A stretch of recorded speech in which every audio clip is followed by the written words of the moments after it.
Hinckley, the last couple of games, BYU's really shown a consistent ability to run with the running game to get big plays and consistent plays. What do you attribute that consistency to? That you guys have been so successful on the ground, particularly the last couple games. I think a big reason to the success that we're having in the run game is because of the guys up front. Obviously, and then also just the way our offensive unit coaches run practices. I mean, we make it a big ordeal in practice to be able to run the ball really well, and we do a lot of repetitions of that. We go through all of our plays and execute them the best way we can every single practice. And so I think all of that, it's the combination of all those things is what attributed to us being able to run the ball hard, and then obviously just the mentality of the running backs in the room, and so yeah.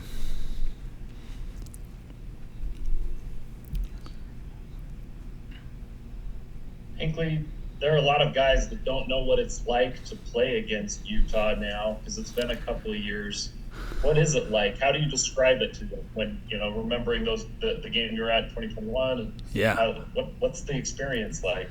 Oh man, I think a lot of the guys that haven't experienced it are in for a big one, because I remember my first experience in this rivalry, and it was one to remember. You know what I mean? And being able to do it here in Provo and win that way, and have the crowd rush the field, that was super fun to be a part of. Now we're going to be in their territory, obviously up in Utah, and it's going to be the same type of environment. But like I said, man, it's a crazy rivalry to be a part of. It's something that I've been able to grow more and more a part of since my time being here. My first year was I'm just a new guy. I don't really know what's going on. Don't understand the bad blood between the two teams or whatever it is. And then as soon as you see the way the coaches get into it, it's not just the coaches but the communities get into it, and it's pretty fun to see. I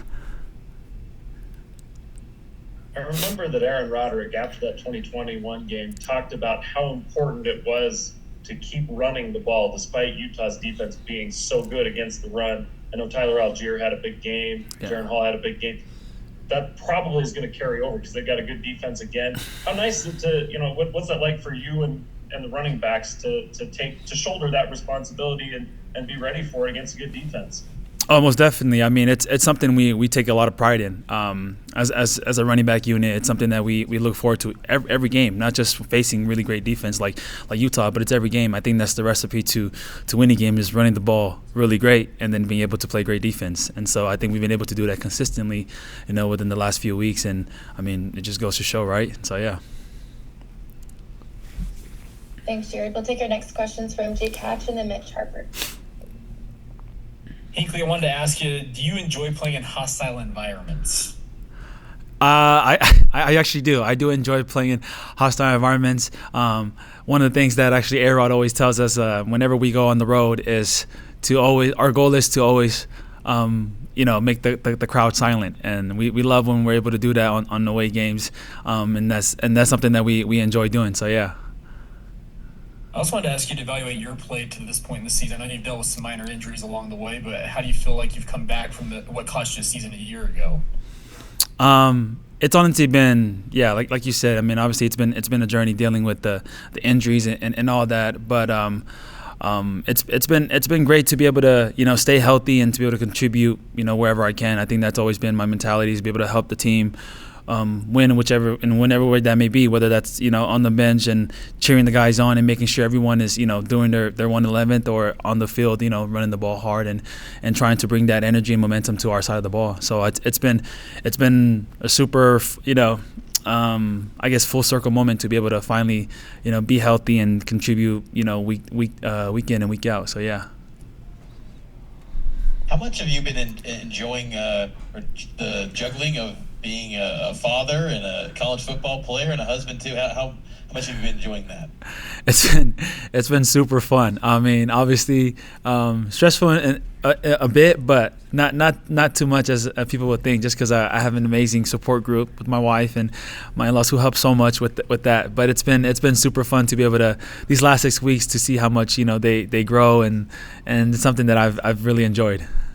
So So does the stress of a first-time father pale and far greater than what the rivalry game is? This is a little bit lighter load then.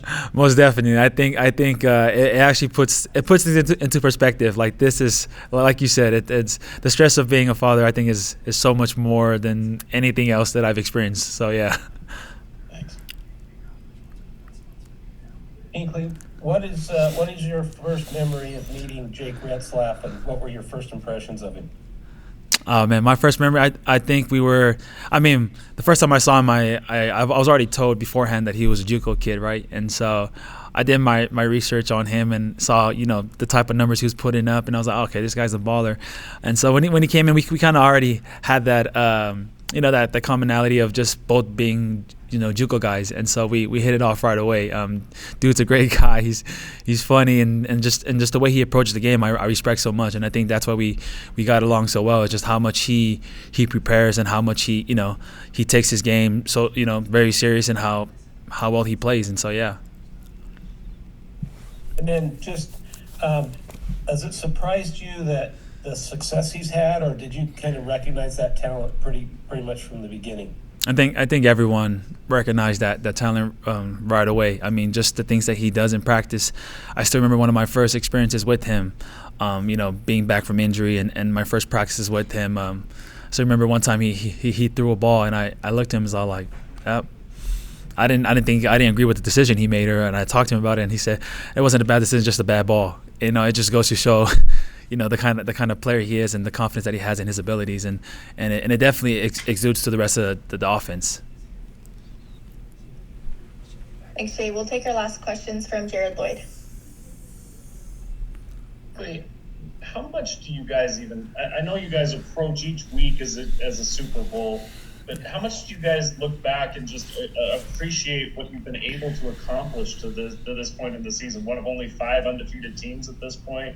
Do you guys spend any time just at least having that gratitude side as well?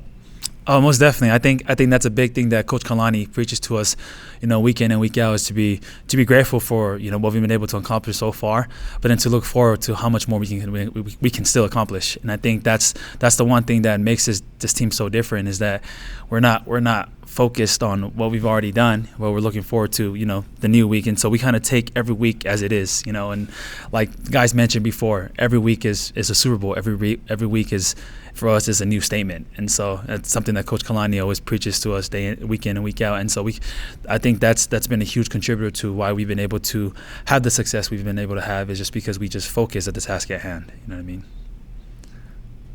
Yeah, I do. And last thing for me, I know you've probably had a chance to break down Utah's defense. What makes them so good? What are you seeing as you get ready for this game? I mean, Utah's got great players. I mean, they've had the history of having great defense, having a great defense, and so they have great players with great coaching. You know what I mean? Guys who can move, and guys who are big and things of that sort. And if I'm not mistaken, they have I'm pretty sure they're like the number 1 defense in the Big 12 right now. And so we're super excited for the challenge ahead. You know what I mean? They're a great team. Their records may not show it. They're 4-4, but to be completely honest, these guys are not a 4-4 team, especially their defense. You know what I mean? The way they play and the way they fly around. And so, we're super excited for the challenge, and we're looking forward to it. Thanks so much, Hinckley. Appreciate you taking the time to be here today. Have a great week. Thanks, guys. Have a good one.